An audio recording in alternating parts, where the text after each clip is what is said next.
여러분, 사모하는 자가 은혜를 받는 거예요.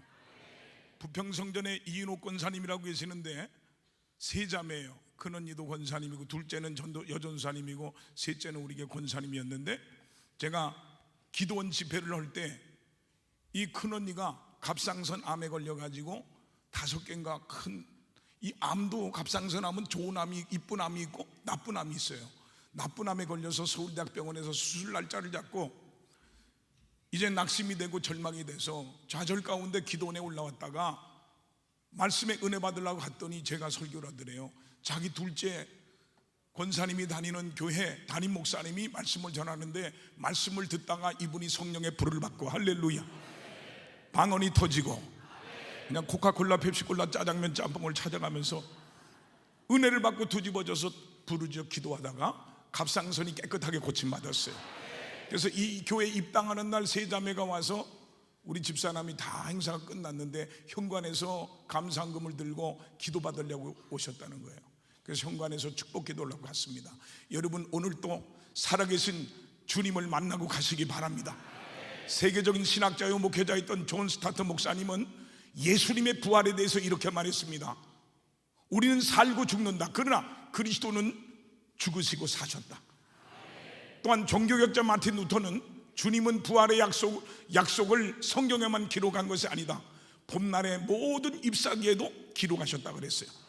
겨우내 죽은 것 같았던 메마른 나뭇가지가 봄이 되면 파릇파릇하게 살아나면 우리에게도 이렇게 부활은 찾아오겠지라고 생각하게 됩니다. 부활의 능력을 체험해야 됩니다.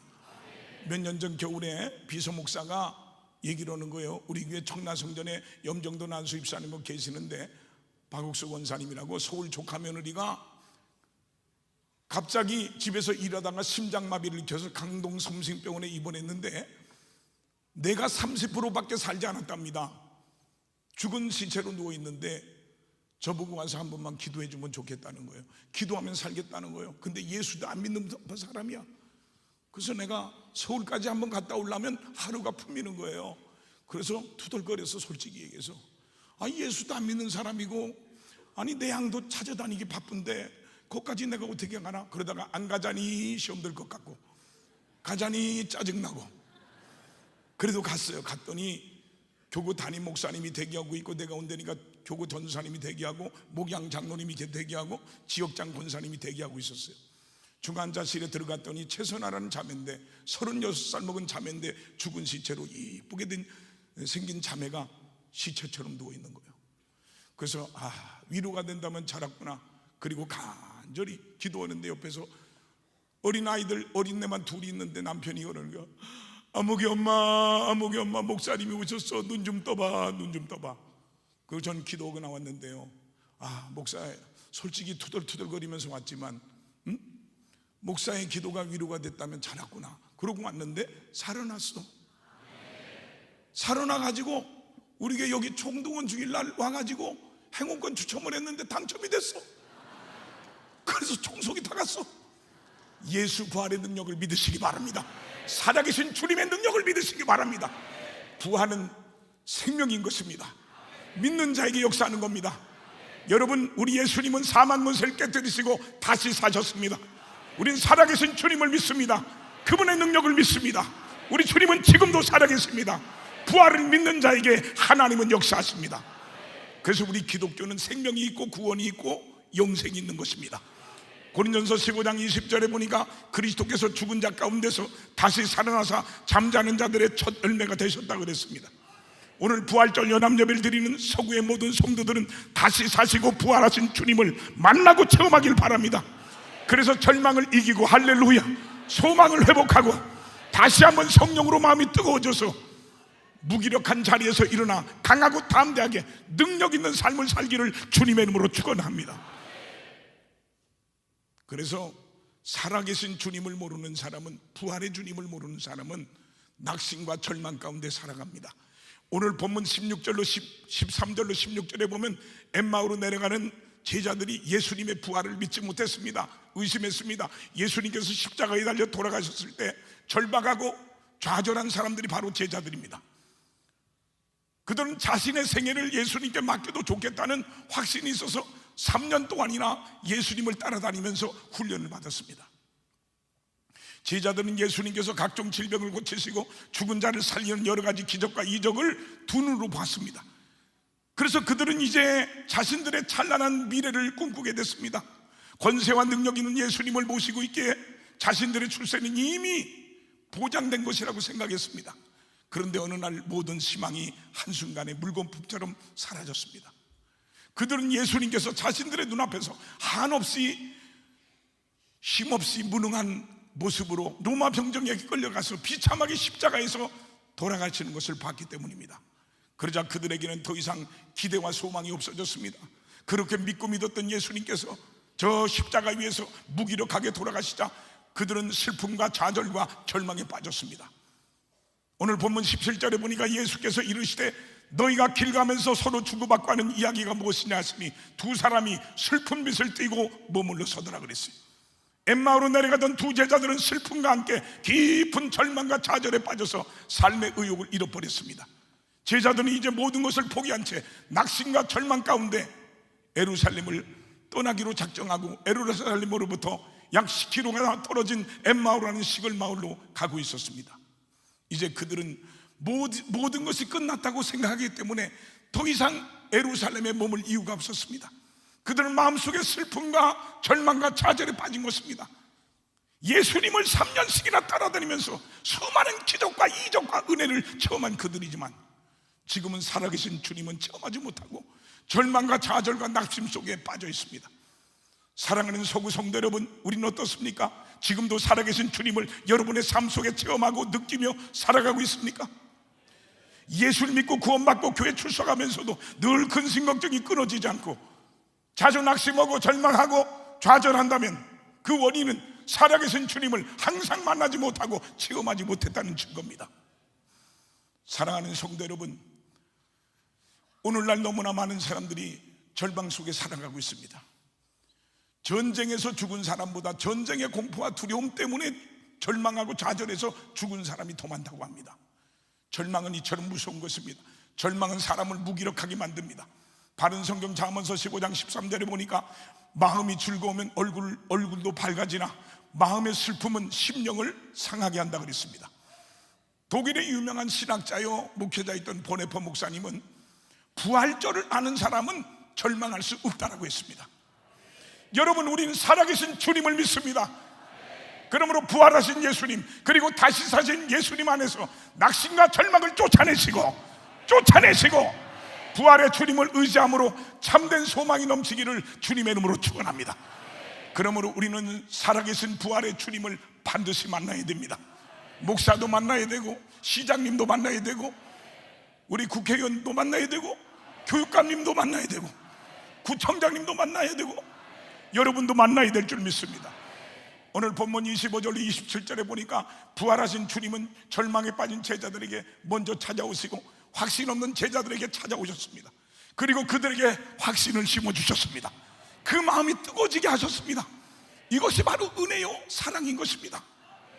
여러분, 나와 여러분들에게 필요한 것은 바로 하나님의 은혜와 은총과 사랑인 줄 믿습니다.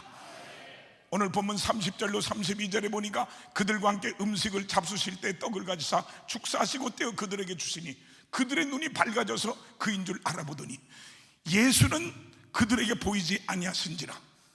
그들이 서로 말하되 길에서 우리에게 말씀하시고 우리에게 성경을 풀어주실 때 우리 속에서 마음이 뜨겁지 아니하더냐 그랬습니다. 엠마오로 내려가던 제자들은 부활하신 주님을 만났습니다. 그리고 그들은 변화됐습니다. 새로워졌습니다. 여러분, 우리는 신앙생활하면서 분명한 확신이 있어야 됩니다. 부활의 주님을 만나야 됩니다. 변화받아야 됩니다. 요한복음 15장 16절에서 주님은 너희가 나를 택한 것이 아니요 내가 너희를 택하여 세웠다고 말씀하셨습니다. 내가 예수님을 만난 것이 아니라 주님께서 절망과 좌절의 길을 걷고 있는 나를 찾아오셨고 나를 만나주신 겁니다. 오늘 이 자리에서 주님 만나길 바랍니다. 걱정과 근심으로 가득 둘러싸인 나를 주님이 찾아와 주셨고요, 죄로 죽게 된 나를 찾아오셔서 구원해 주신 겁니다. 예루살렘을 등지고 하나님을 등지고 허탈감에 빠진 채 내려가던 그들의 심령은 한대 지방처럼 싸늘하게 식어 있었습니다. 여러분, 신앙의 열정이 식어져서 영적 냉혈 동물처럼 돼버리면 예배 감독도 없고 감격도 없고 기쁨도 없고 깨달음도 없어져 버립니다.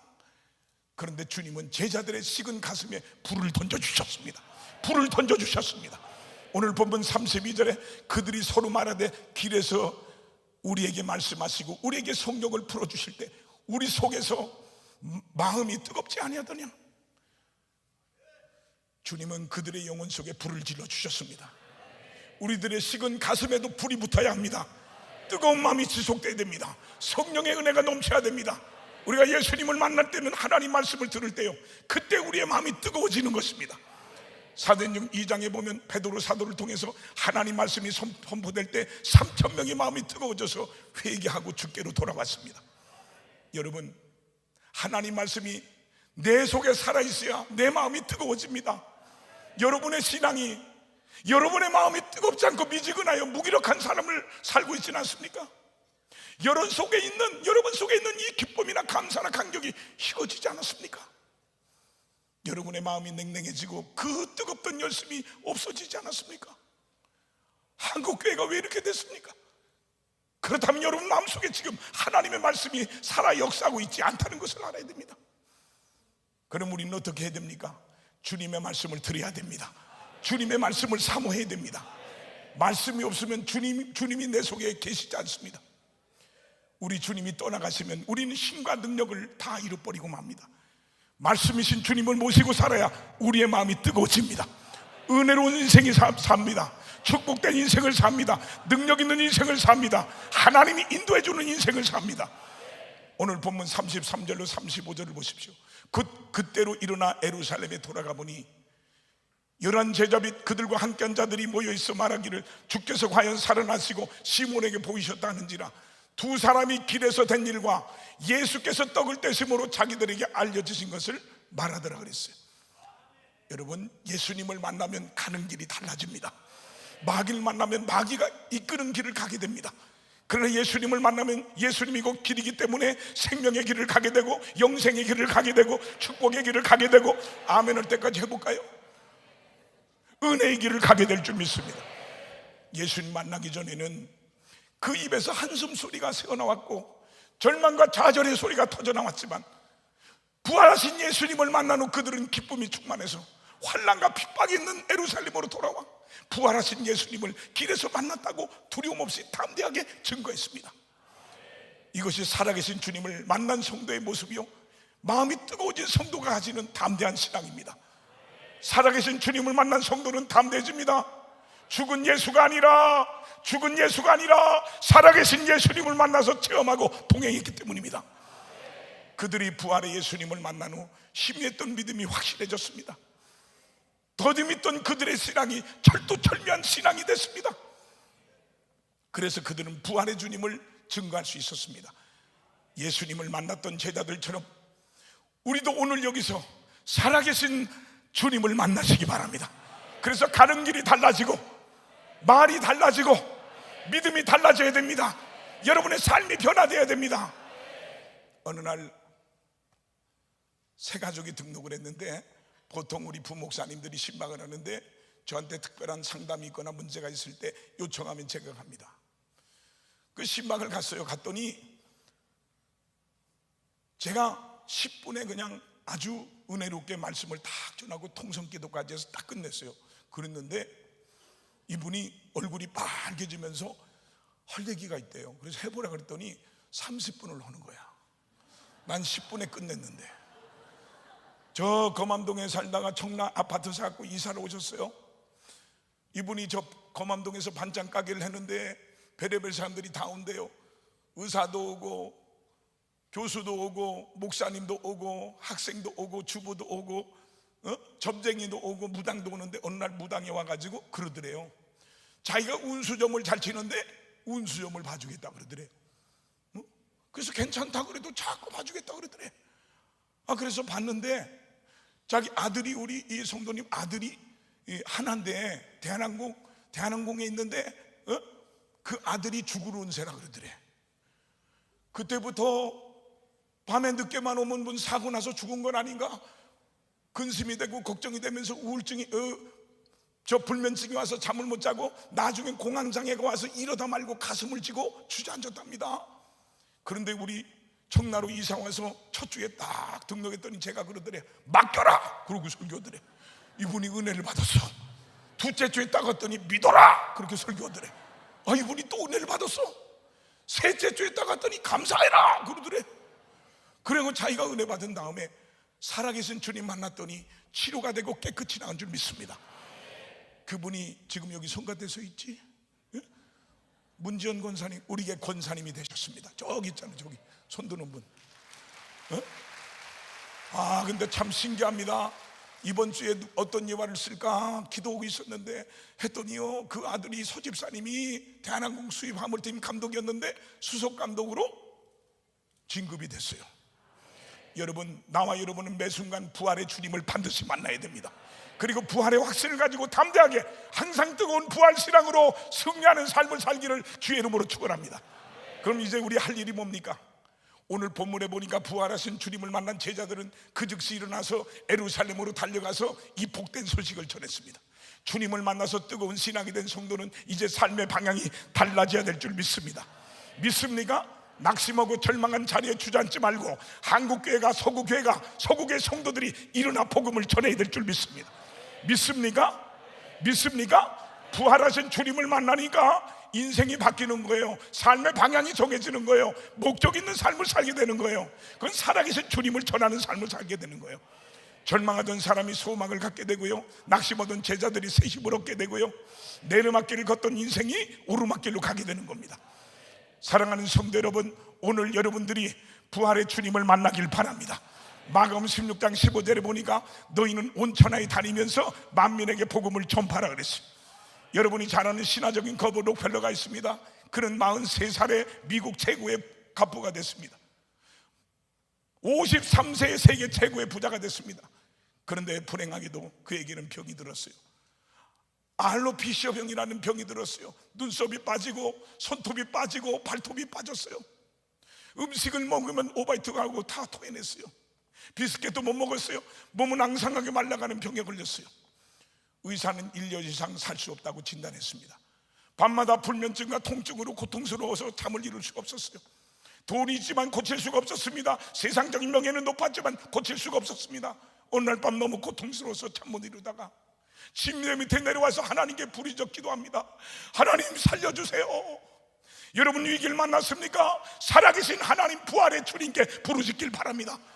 그는 눈물로 울부짖다가 성령의 불을 받고 부활의 주님, 살아계신 주님을 만나서 깨끗이 고침받았습니다. 그는 그때부터 삶이 바뀌었습니다. 하나님께 헌신하는 삶을 삽니다. 복음을 전하는 삶을 삽니다. 노펠라는 예배당을 수천 개를 졌고요, 제가 큰 교회와 작은 게 돌로 진 록펠러가 진 우리 한국 교회가 세를 얻어서 하는 곳에 내가 집회를 했는데 너무너무 지금도 잘 져놨어요. 또 학교를 수백 개를 짓고 세계적인 명문, 여러분 시카고 대학도 그가 졌고요, 도서관을 수천 개 져서 바쳤고요, 파이프 올겐을 수천 개를 기증했습니다. 록펠러 재단을 만들어서 하나님을 기쁘게 하는 일을 하다가 건강한 모습으로 98세까지 살다가 천국에 갔습니다. 여러분, 누가 행복한 사람이고 누가 성공한 사람인가 하는 것은 얼마나 오래 살았느냐로, 얼마나 많은 것을 가지고 있느냐로 결정하는 게 아닙니다. 오직 하나님을 기쁘게 하는 일을 얼마나 했느냐는 것입니다. 우리 하나님이 원하시는 삶은 우리가 부활의 증인으로 사는 것입니다. 거기에 기쁨이 있고 거기에 만족이 있고 보람이 있고 삶의 행복이 있고 참된 성공이 있는 것입니다. 이제 우리는 구원받은 하나님의 자녀로서 부활의 증인으로서 힘차게 복음을 전하며 살아야 될 줄 믿습니다. 유명한 게테는 이런 말을 했습니다. 인생은 부활하신 그리스도를 만나기까지 아무리 화려한 성공일지라도 처량한 나그네에 불과한 것이다. 요한복음 11장 25절에 나는 부활이요 생명이니 나를 믿는 자는 죽어도 살고 무릇 살아서 나를 믿는 자는 영원히 죽지 아니하리니 이것을 네가 믿느냐? 살아계신 주님, 부활의 주님을 모시고 소망 가운데 새롭게 새로운 신앙으로 출발하는 우리 서구 모든 성도들이 되기를 주님의 이름으로 축원합니다.